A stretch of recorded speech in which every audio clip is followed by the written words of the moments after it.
Téléphone, moteur de recherche, l'IA est déjà présente dans notre quotidien. L'intelligence artificielle, communément appelée IA, est le principe qui consiste à avoir des machines et des solutions qui imitent l'intelligence humaine. Le Mali, un pays qui se trouve dans le Sahel avec une superficie de 1 241 238 km et compte plus de 20 millions d'habitants. L'IA change la vie de la population sur une base régulière. À l'heure actuelle, l'IA a son empreinte dans la vie sociale, dans le contexte industriel, dans les startups et dans la recherche. Bien qu'elle soit relativement méconnue parmi les habitants, nous étudierons l'impact de l'intelligence artificielle ici au Mali. Nous verrons comment chacun des aspects de la vie quotidienne est influencé par l'intelligence artificielle. Au Mali, lorsque vous allez interroger un grand nombre de personnes, vous allez constater qu'un quart des personnes interrogées sur l'intelligence artificielle ne savent pas de quoi il s'agit. Je pense que tout le monde l'utilise, mais il se peut que je l'utilise, mais je ne le connais pas. En réalité, si je me connecte souvent, mais je ne sais pas si c'est de l'intelligence artificielle ou pas. L'intelligence artificielle au Mali, je dirais que nous sommes à la période préhistorique. Cependant, cela ne signifie pas qu'il n'y a pas d'efforts actifs pour résoudre les problèmes locaux en utilisant ces nouvelles innovations. Les jeunes Maliens et les institutions travaillent activement pour adopter ces nouvelles innovations dans la société. Oui, comme nous avons dit, le Google Translate, ça peut être utile pour promouvoir l'utilisation de Bambara maintenant, parce que Bambara est sur Google Translate. En quelque sorte, c'est avancé en langue orale, un peu inconnue par le monde, en langue en première classe. On peut traduire depuis le Bambara, depuis toutes les langues. Ça, c'est incroyable. Donc, vraiment, on peut faire beaucoup d'autres outils qui utilisent l'intelligence artificielle pour rendre le Bambara vraiment un outil d'utilisation tous les jours par le Malien. Si ça n'y a ni quoi ça n'atteint, fait ni tumba que à bête mi soro soit anglais là ou bien français ou bien allemand. Là on y machine translation ta kala ka counter ko bayal. Donc ko ça ina drone en fana a anjilaja kala ka account do bala wala sa ko na se ka bayal ma ni faire recherche que se recherche ko kan ni faire ka bayal ma ka se ka bayal ni faire do ni fana ni ka se ka do ni soro ni oui.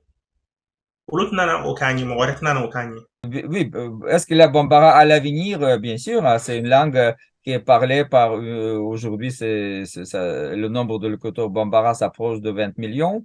C'est quand même une grande langue. Si on rajoute des langues très proches, les variétés comme Dioula de Côte d'Ivoire, Dioula de Burkina et même Maninka de Guinée, ça dépasse 40 millions. Hein. C'est une langue très importante. Nous avons des solutions qui facilite le quotidien des décisions, des prises de décisions au niveau des entreprises, déjà en optimisant ces processus de présence au niveau des services.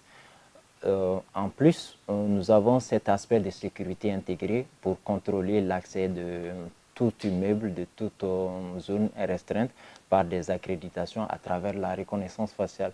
Donc, dans ce sens, nous contribuons fortement à augmenter la productivité des entreprises et aussi à sécuriser les espaces de travail. Il y a quelque chose à valoriser actuellement dans les milieux ruraux, ça c'est l'agriculture. Je pense que tout le monde est d'accord dessus et il faut industrialiser ce domaine-là qui est l'agriculture. Donc avec des structures qui existent, il y a plein de structures qui existent actuellement au Mali, des structures dans le domaine de la technologie, qui, une fois qu'ils auront impliqué l'intelligence artificielle dans leurs technologies existantes, eh bien, ça va industrialiser automatiquement l'industrie agricole. Bon, le Mali ne se limite pas à Bamako, qu'on en soit certain. L'Office du Niger n'est pas à Bamako. Et comme on le dit généralement, si cet endroit du Mali est bien utilisé, ça pourra nourrir toute l'Afrique de l'Ouest. Imaginez qu'on puisse mettre vraiment en place une structure bien établie, technologique, en plus bien mise en place par l'intelligence intégrée en fait, que l'intelligence artificielle soit intégrée. Dans le Mali, pour le système éducatif, c'est une connaissance qui n'est pas enseignée jusqu'à aujourd'hui, donc ça exige beaucoup de changements. Il faut déjà être à un niveau avancé pour comprendre ce que c'est. Donc je pense que toutes les universités devraient au moins créer des clubs qui s'intéressent à l'informatique, l'intelligence artificielle, la robotique, pour permettre aux jeunes de s'y intéresser. De conférences, on a fait le congrès au Mali, on a discuté dans l'université à Sans. Donc c'est important pour le Mali, donc c'est la première chose de rendre compte pour tout le monde que c'est important et il faut faire un effort de l'entrer au Mali. Cette compétition consiste à créer un modèle d'entraînement, c'est-à-dire une intelligence artificielle du nom plus global pour pouvoir traduire des phrases bambara en français ou des phrases de français au bambara.